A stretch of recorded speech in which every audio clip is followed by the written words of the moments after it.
1, 2, 3, go! Yo! What's up mga insound? For today's video natin, tayo magtatattoo na naman ng colored realism.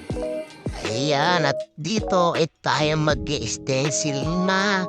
Ayan ang design natin, ilapat natin sa balat. Ang gamit nga pala dito is electro stencil primer. Pasensya na po, choppy. Ayan na, inumpisa na natin. At ako'y masaya ngayon, kaya ako'y kakanta.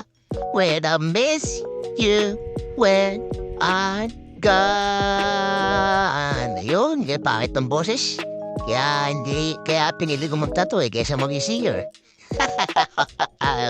So ayan mga inswound dito, medyo time-lapse natin dito mga inswound. Ang gamit ko dito needle is MO cartridge. Ito, gamit ko dito, 11RM, 19RM, 19RS, and 7RL. Yan. Medyo mabagal akong gumawa. Sinasharp ko yan kada sulok para pag natuyo, siksik na siksik, mga inswound, para maganda yung healing. Para hindi na natin siya babalikan pa. Susunod. Yan. Dito, time-lapse na naman. Ano ba yan? Yung mga inswound. Apoy na ginagawa natin dito, mga inswound. Napakahirap dito, mga inswound. Yung apoyans. Medyo madugo sa utak. Kaya ayan, dito, sa buhok tayo, mga inswound.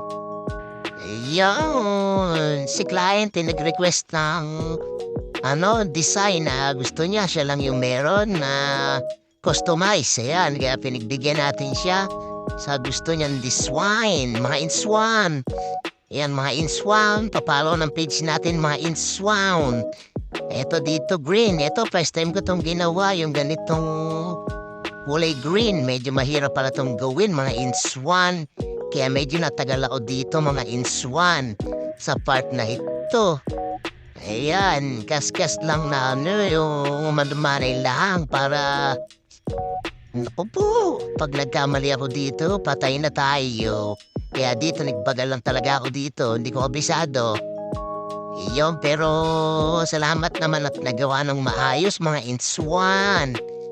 Ayun, dito sa details tayo, dito sa may eye bag, ayan, 11RM yan, yung gamit ko na yan. Na needle, napaka-sharp ng, needle. Ayun, mga inswound.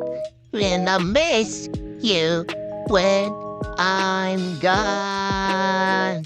When I miss you, when... Bakit talaga ang boss ko? Tangina po, ulit mo, huwag ka na kumanta. Iyo mga inswound, di lang tayo patapos na tayo dito, malapit na tayo matapos. Sa pagkakahalala ko nakakas 10 hours na kami dito nung time na to. Ayan, matibay itong natin, kliyente. Talaga naman po, siya po ay mabait na kliyente, hindi po siya malikot. Ayan na po. Mga inswound, pasensya na kayo sa mga sinasabi ko dito, mga inswound. Ayan na yung final, natin, video. Ayan. Napakatagal natin ginawa niyan, mga inswound. Please follow na lang ng ating Facebook page, mga inswound. Yuhuu! Ayun, eto, dito dumugo yung utak ko, mga inswound, sa astronaut, mga inswound.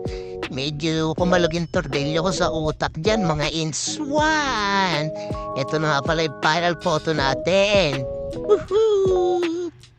Please like and share ng video na to, mga inswound.